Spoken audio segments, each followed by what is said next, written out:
Hello friends.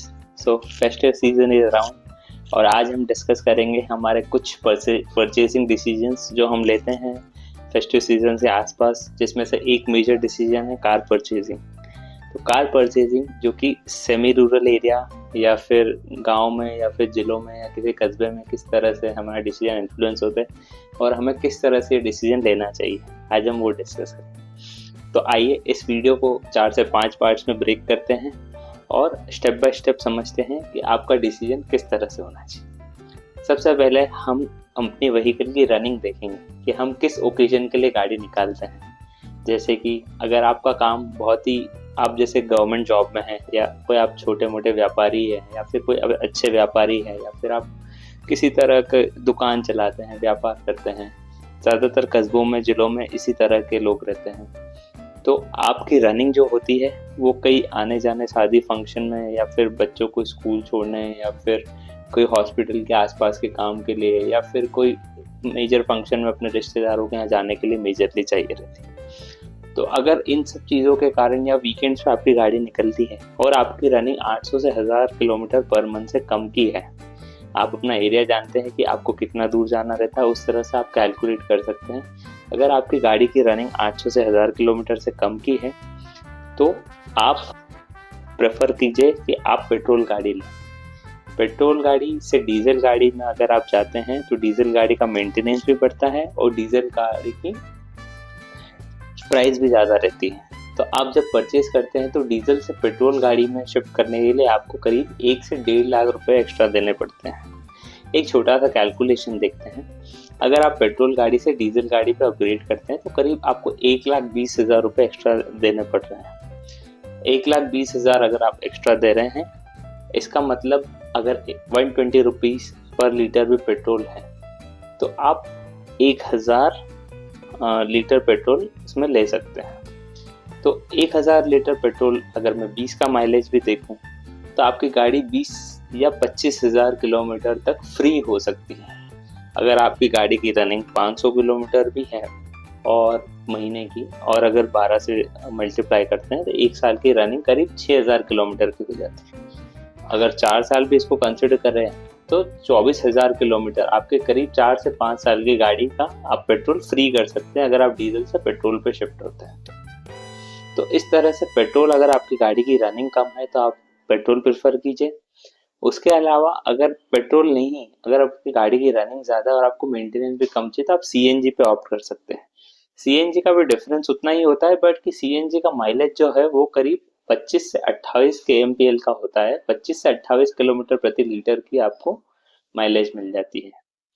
और जैसे कई गाड़ियां हैं टाटा की और इन सब की जिसमें कि सीएनजी लगने के बाद भी काफ़ी सारी बूट स्पेस बचती है। कई लोगों का क्वेश्चन आता है कि सीएनजी लगने के बाद बूट स्पेस जो है वो ख़त्म हो जाती है गाड़ी की।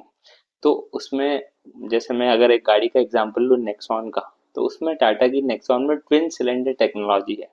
उसमें क्या होता है, आपका बूट स्पेस जो आपकी डिक्की है वो भी बच जाती है और उसके नीचे जहाँ पे स्टेपनी रहती है वहाँ पे 2 सिलेंडर लग जाते हैं। और आजकल सीएनजी के स्टेशन भी हर जगह अवेलेबल है। आप सीएनजी अगर गाड़ी लेते भी हैं तो सीएनजी के स्टेशन हर जगह अवेलेबल है, आप सीएनजी इजीली रिफिल करवा सकते हैं। तो एक दूसरा ऑप्शन वो बन जाता है। अब दूसरे स्टेप पे चले तो हमें किस सेगमेंट की गाड़ी लेना चाहिए, ये भी काफ़ी इम्पोर्टेंट है। अगर मैं रूरल एरिया की बात करूँ, गांव कस्बे जिलों की बात करूँ, तो वहाँ पे बड़े टायर की गाड़ी या फिर थोड़ी मस्कुलर गाड़ियाँ या फिर हैचबैक या 7 सीटर गाड़ियाँ या फिर एक छोटी फैमिली के लिए कार, ये सारी कारें ज़्यादा चलती है।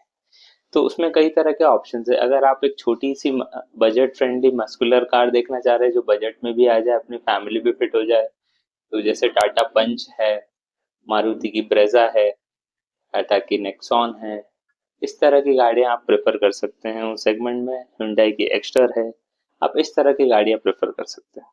अगर आप 7 सीटर ऑप्शन में जाते हैं, ज़्यादातर गांव जिलों कस्बों में जो होता है वो 7 सीटर ज़्यादा प्रेफर करते हैं क्योंकि काफ़ी परिवार आज भी संयुक्त रहते हैं, जॉइंट फैमिलीज रहती हैं वहाँ पे।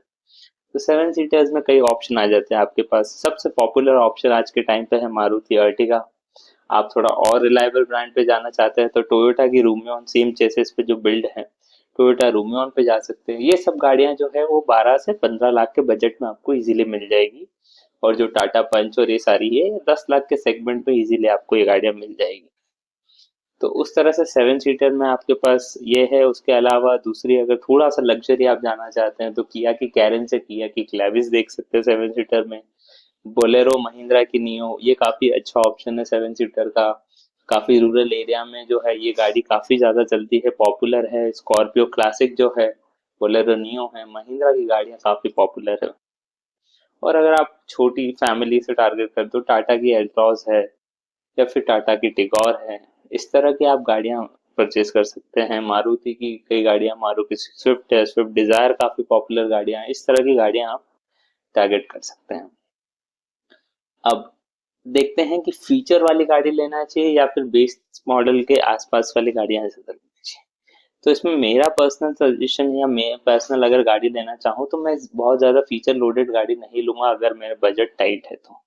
फीचर लोडेड गाड़ी का प्राइस ऑलरेडी ज़्यादा होगा, और जितनी अगर हमारी गाड़ी की रनिंग कम हो तो गाड़ी पड़े पड़े जो है, जो हमारे घर के या पार्किंग में कहीं पे खड़ी गाड़ी, उसमें भी डिप्रिसिएशन तो होगा, गाड़ी की वैल्यू तो आपकी कम होगी, तो वो एक ज़्यादा परसेंटेज से कम होगी। तो इस तरह से अगर आपकी रनिंग बहुत ज़्यादा नहीं है, अब अगर आप अपना काफ़ी सारा समय गाड़ी में नहीं बिताते हैं, तो बहुत ज़्यादा फीचर लोडेड गाड़ी लेने का कोई सेंस नहीं है। ये मेरा मानना है। आप अगर चाहें, आप अगर टेक्नोलॉजी ओरिएंटेड है, आपको काफ़ी सारे फीचर चाहिए, तो आप ज़रूर फीचर रिच गाड़ी टारगेट कर सकते हैं। इसके अलावा फीचर के अलावा जो सबसे पहली प्रायोरिटी होना चाहिए वो होना चाहिए सेफ्टी। अब गाड़ी में सेफ्टी सबसे ज़्यादा मायने रखती है, क्योंकि आजकल रोड एक्सीडेंट्स का जो रेशियो है वो काफ़ी ज़्यादा है। तो आप सेफ्टी के अगर मायने में देखें तो दो इंडियन ब्रांड जो है उन्होंने सेफ्टी में सारे अच्छे स्टार्स लेके आए हैं। सेफ्टी में ग्लोबल एनकैप की जो टेस्टिंग होती है उसमें काफ़ी अच्छे स्टार्स लेके आए हैं। 5 स्टार्स तक भी महिंद्रा की और टाटा की गाड़ियां, जो दो इंडियन ब्रांड्स है, वो काफ़ी अच्छा सेफ्टी पे काम कर रहे हैं। आप इन दोनों गाड़ियों में ले सकते हैं। तीसरे पॉइंट पे चलते हैं। तीसरा पॉइंट है कि सर्विस और नेटवर्क। अब आप गाड़ी तो एक टाइम परचेसिंग डिसीजन है, आप एक बार खरीद रहे हैं, बाकी उसका सर्विस नेटवर्क कितना अच्छा है, उसके पार्ट्स की अवेलेबिलिटी कितनी अच्छी है, उसका रीच कितना अच्छा है, अगर कोई ब्रेकडाउन होता है, कोई डैमेज होता है, तो आपको कितना इजीली हसल फ्री आपका काम हो सकता है। क्योंकि गाड़ी आप 1 साल लेंगे, बाकी गाड़ी आप चलाएंगे 5 से 7 साल तक, या और ज्यादा या उससे और कम। तो आपको उसका उसकी फीजिबिलिटी अच्छी होना चाहिए। फीजिबिलिटी कैसे अच्छी होगी? जैसे जो गाड़ियां हैं, जैसे ब्रांड है, जैसे मारुति है, या फिर आप टाटा देख लें, या फिर आप महिंद्रा देख लें, या फिर आप ह्यूंडई देख लें। ये 3-4 ब्रांड्स ऐसे हैं कि ये कई रूरल एरिया में भी और कई गांव जिलों कस्बों में भी इनके शोरूम्स और सर्विस सेंटर काफी अच्छे तरीके से खुल गए, इनका नेटवर्क काफी अच्छा है।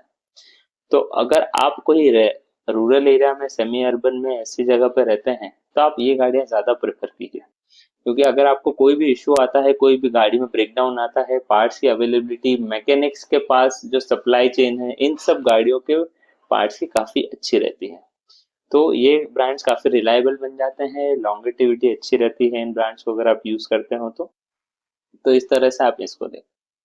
उसके बाद ये जो मैंने ब्रांड्स बताए हैं, ये मैं कोई ब्रांड्स की पब्लिसिटी नहीं कर रहा हूँ, बाकी ये ब्रांड्स जो है इनकी रीसेल भी अच्छी आ जाएगी। जाहिर सी बात है कि आज आप गाड़ी ले रहे हैं, तो गाड़ी लेने के 4 से 5 साल बाद, 7 साल बाद आप अपग्रेड करने की भी कोशिश करेंगे। अपग्रेड करने की कोशिश करेंगे तो आप अपनी पुरानी गाड़ी एक्सचेंज में या रीसेल में देना चाहेंगे। तो अगर आपको एक रिलायबल ब्रांड के साथ जाते हो जो ऑलरेडी मार्केट में टेस्टेड है, मार्केट में काफ़ी टाइम से है, तो आपकी गाड़ी रीसेल भी इजीली हो जाएगी, और रीसेल के बाद आपको वैल्यू या एक्सचेंज भी इजीली हो जाएगी, और आप नई गाड़ी पे बहुत सीमलेसली अपग्रेड कर सकते हैं। तो रीसेल का भी यहाँ पे पॉइंट कवर होता है कि आप रीसेल की भी देखिए। वैसे बोलते हैं कि गाड़ी ले रहे हैं तो रीसेल का क्यों देखेंगे, बाकी रीसेल भी एक माइंड में होना चाहिए, क्योंकि आप आगे ना पीछे गाड़ी अपग्रेड तो करेंगे। गाड़ी अगर आप अपग्रेड करते हैं तो आपके रीसेल की भी आपको एक दिमाग में बैक ऑफ द माइंड रहना चाहिए कि मुझे रीसेल कितनी अच्छी मिल रही है। अब परचेसिंग डिसीजन बजट क्या होना चाहिए, और बजट किस हिसाब से डिसाइड होना चाहिए, ये सबसे मेन फैक्टर है। तो बजट हम किस हिसाब से डिसाइड करेंगे, आइए देखते हैं। गाड़ी का रूल जो फाइनेंस का है वो है 24 और 10 रूल। अब 24-10 रूल क्या बोलता है कि आपके पास जो गाड़ी की वैल्यू है उसका 20% कम से कम मिनिमम डाउन पेमेंट करने की आपके पास इतना अमाउंट होना चाहिए कि आप डाउन पेमेंट कर सको। तो लेट्स से अगर गाड़ी 10 लाख रुपए की है, आप अगर 20% उसका डाउन पेमेंट करते हैं तो करीब 2 लाख रुपए आपके पास अवेलेबल होना चाहिए डाउन पेमेंट।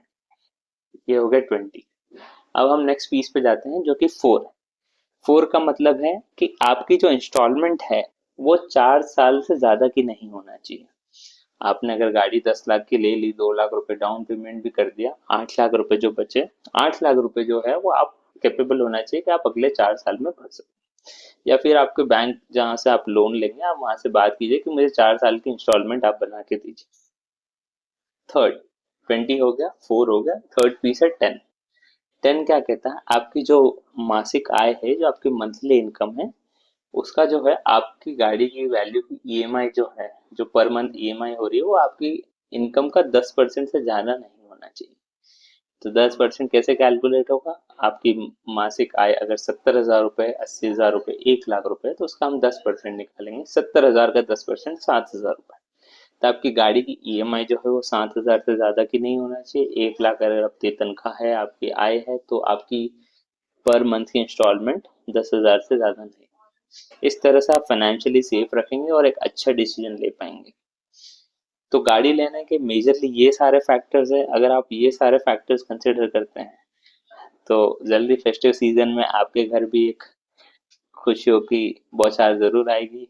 और बेस्ट ऑफ लक। आप जो भी गाड़ी ले, काफी सोच समझ के ले। गाड़ी सिर्फ एक बार का डिसीजन नहीं है, आगे से आने वाले 5 से 7 साल आपको उसके साथ टाइम बिताना है। और आप जितने रिलायबल ब्रांड के साथ जाएंगे, जितना अच्छा सर्विस नेटवर्क उसका होगा, जितना बजट में आप गाड़ी लेंगे, जितना लो मेंटेनेंस रहेगा, उतना अच्छा आपका एक्सपीरियंस रहेगा। Thank you. आप कौन सी गाड़ी लेना प्लान करेंगे वो मुझे कमेंट्स में जरूर बताएं। Thank you.